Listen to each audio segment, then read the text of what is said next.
उद्धव ठाकरे साहेबांचा हा जो दौरा आहे हा टच अँड गो ज्याला म्हणतात, जाऊन बाँड्रीला शिवणं आणि निघणं दौरा आहे. लोकांमध्ये फक्त अशी बातमी गेली पाहिजे की उद्धव साहेबांनी झंझावती दौरा केला. महाराष्ट्राच्या राजकारणात सध्या आरोप प्रत्यारोपांचा चिखलफेक कार्यक्रम चांगलाच रंगात आलाय. पण छत्रपती संभाजीनगरमध्ये मंत्री संजय शिरसाटांनी उद्धव ठाकरेंवर ज्या भाषेत टीका केली आहे ती ऐकून संपूर्ण महाराष्ट्र विचार करायला लागलाय. शिरसाट थेट बोललेत की उद्धव ठाकरे हे स्वतः गद्दार आहेत. त्यांनी टुणकन उडी मारून मुख्यमंत्रीपद मिळवलं आणि शिवसैनिकाला पायाशी तुडवणं हाच त्यांचा खाक्या आहे. पण संजय शिरसाट एवढे का घसरले? पडद्यामागं काहीतरी भलतंच शिस्त आहे का? खरोखरच उद्धव ठाकरेंच्या दौऱ्याला मिळणाऱ्या प्रचंड प्रतिसादामुळे शिंदे गटाची झोप उडाली आहे का? आणि याच भीतीपोटी शिरसाटांनी अशी आक्रमक भाषा वापरून स्वतःचा बचाव करायचा प्रयत्न केलाय का? शिरसाट यावेळी थेट बोललेत आणि भिडून बोललेत. आजवर ठाकरे गट ज्यांना गद्दार गद्दार म्हणून हिणवत होता त्याच ठाकरेंना आव्हान देत शिरसाटांनी थेट सवाल केलाय की खरे गद्दार तर उद्धव ठाकरे स्वतः आहेत.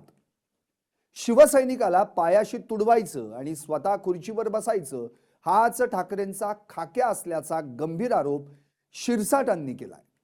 हा राजकीय वाद नेमका आहे तरी काय? शिरसाट एवढे का गरम झालेत? पाहुयात या व्हिडिओत. नमस्कार, मी संदीप आणि तुम्ही पाहताय LS मराठी. आधी परिस्थिती समजून घ्या. उद्धव ठाकरे 6 बंडखोर खासदारांच्या मतदारसंघात दौरा करतायत.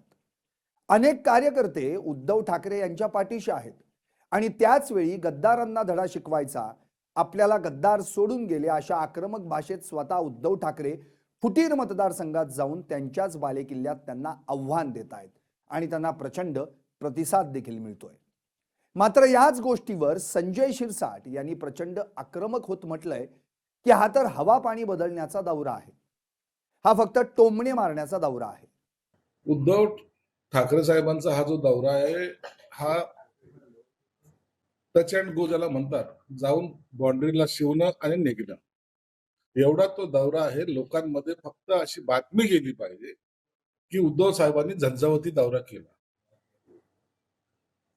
तुम्ही जर पाहिलं तर त्याच्या दौऱ्याचं वेळापत्रक हे सामनामध्ये आलं आहे. या सामनामध्ये जे काही वेळापत्रक आहे त्याच्यामध्ये यवतमाळला सकाळी 10:30 वाजता कार्यक्रम आहे, तिथून वाशिमला दुपारी 2 वाजता आहे. म्हणजे यवतमाळ टू वाशिम जायला किती वेळ लागतोय? जवळपास 1.5 ते 2 तास लागतो. आणि 2 वाजताचा तो दौरा, त्याच्यानंतर वाशिम ते हिंगोली 4 वाजता वाशिमला दौरा, हिंगोलीला दौरा. हा धावता दौरा.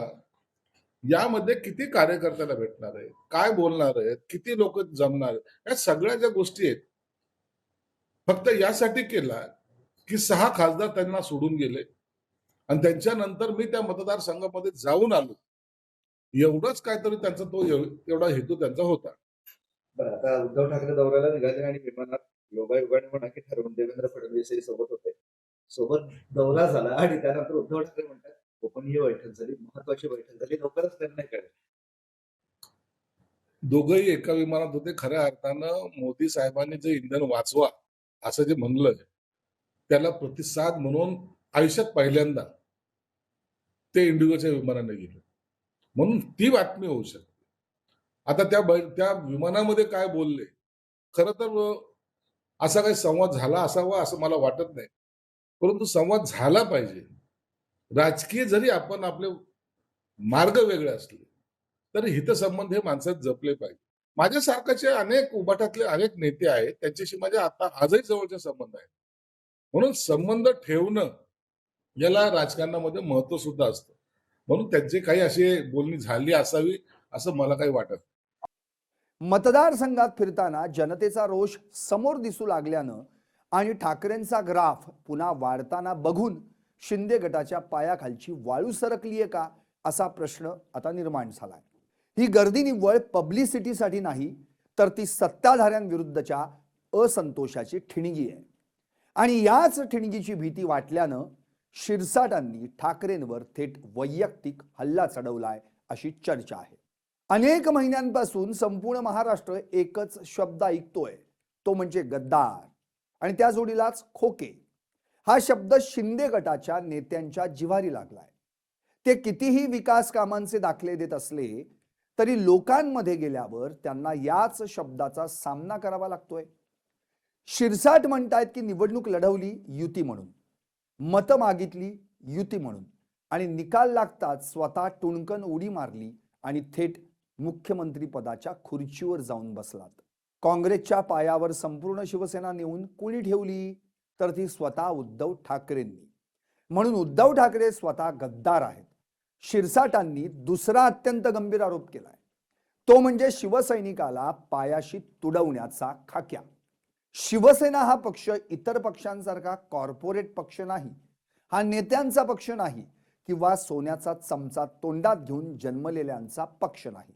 हा पक्ष उभा राहिलाय तो घाम गाळणाऱ्या आणि रक्त सांडणाऱ्या सामान्य कार्यकर्त्यांच्या जीवावर. रिक्षावाले, टपरीवाले, लहान सहान नोकरी करणारे लोक बाळासाहेबांच्या एका हाकेवर रस्त्यावर उतरायचे. पण जेव्हा उद्धव ठाकरे मुख्यमंत्री झाले तेव्हा चित्र बदललं, असं शिरसाट म्हणाले. आमदार आणि खासदारांना मुख्यमंत्र्यांना भेटायला वर्षा बंगल्यावर महिनोन महिने ताटकळत राहावं लागायचं. आपल्याच पक्षाच्या कार्यकर्त्यांना पायाशी तुडवायचं, त्यांना किंमत द्यायची नाही आणि स्वतःला राजे समजून वागायचं. हाच उद्धव ठाकरेंचा खाक्या राहिलाय. जेव्हा कार्यकर्त्यांचा आणि लोकप्रतिनिधीचा स्वाभिमान दुखावला जातो ना, तेव्हा बंड होणारच, असं शिरसाटांनी अगदी छाती ठोकपणे सांगितलं.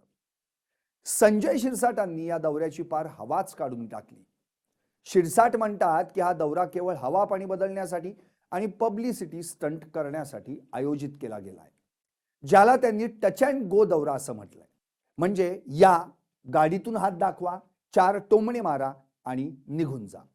या पूर्ण दौऱ्यात उद्धव ठाकरेंनी जनतेसाठी काय बोललंय? शेतकऱ्यांच्या प्रश्नांवर काही ठोस कार्यक्रम दिलाय? मतदारसंघाच्या विकासावर काही भाष्य केलंय? काहीच नाही. संपूर्ण भाषणात फक्त एकच जुनी कॅसेट वाजवली की ते गद्दार आहेत, त्यांनी आमचा पक्ष चोरला, त्यांनी गद्दारी केली. शिरसाट म्हणतात की उबाटाच्या नेत्यांनी हा दौरा फक्त आणि फक्त विरोधकांवर टोमणे मारण्यासाठी आयोजित केला. एका बाजूला कार्यकर्त्यांना जोडणारे एकनाथ शिंदे आहेत, तर दुसऱ्या बाजूला कार्यकर्त्यांना तोडणारे उद्धव ठाकरे आहेत, असा थेट दावा शिरसाटांनी केलाय. शिरसाट म्हणतात की ठाकरेंनी युती तोडली म्हणून ते गद्दार आहेत. पण जनतेलाही सगळं समजतंय साहेब. जनतेच्या मनात प्रश्न आहेत की जर ठाकरे गद्दार होते तर मग तुम्ही 2.5 वर्षे त्यांच्याच मंत्रिमंडळात का बसलात? तेव्हा का नाही राजीनामा दिलात? आज जेव्हा ठाकरेंचा दौरा सुरू झाला आणि जनतेतून गद्दार शब्दाचा आवाज तीव्र झाला तेव्हा लोकांचं लक्ष विचलित करण्यासाठी हा उलटा मारा केलाय. ठाकरेंचा दौरा आणि भाजप नेत्यांची बदललेली देहबोली या दोन्ही गोष्टींमुळे शिंदे गटाचे आमदार प्रचंड दबावाखाली आलेत. याच दबावातून आणि टेन्शनमधून मग अशा प्रकारची आक्रमक घसरलेली भाषा बाहेर पडते, जी केवळ स्वतःच्या कार्यकर्त्यांना धीर देण्यासाठी आणि आपला वचक टिकून ठेवण्यासाठी वापरली जाते असं दिसतंय. या संपूर्ण राड्याचा सोपा हिशोब असा की संजय शिरसाट यांनी उद्धव ठाकरेंवर केलेली गंभीर आणि घसरलेली टीका म्हणजे ताकद दाखवण्याचा प्रयत्न नाही, तर ती आतून वाटणाऱ्या भीतीची जाहीर कबुली आहे. दुसरीकडे ठाकरेंनी कार्यकर्त्यांना न सांभाळण्याचा देखील मुद्दा आहे. ठाकरेंच्या दौऱ्याला मिळालेला वाढता पाठिंबा आणि वाढती सहानुभूती पचवणं सध्या सत्ताधाऱ्यांना जड चाललंय हे मात्र नक्की.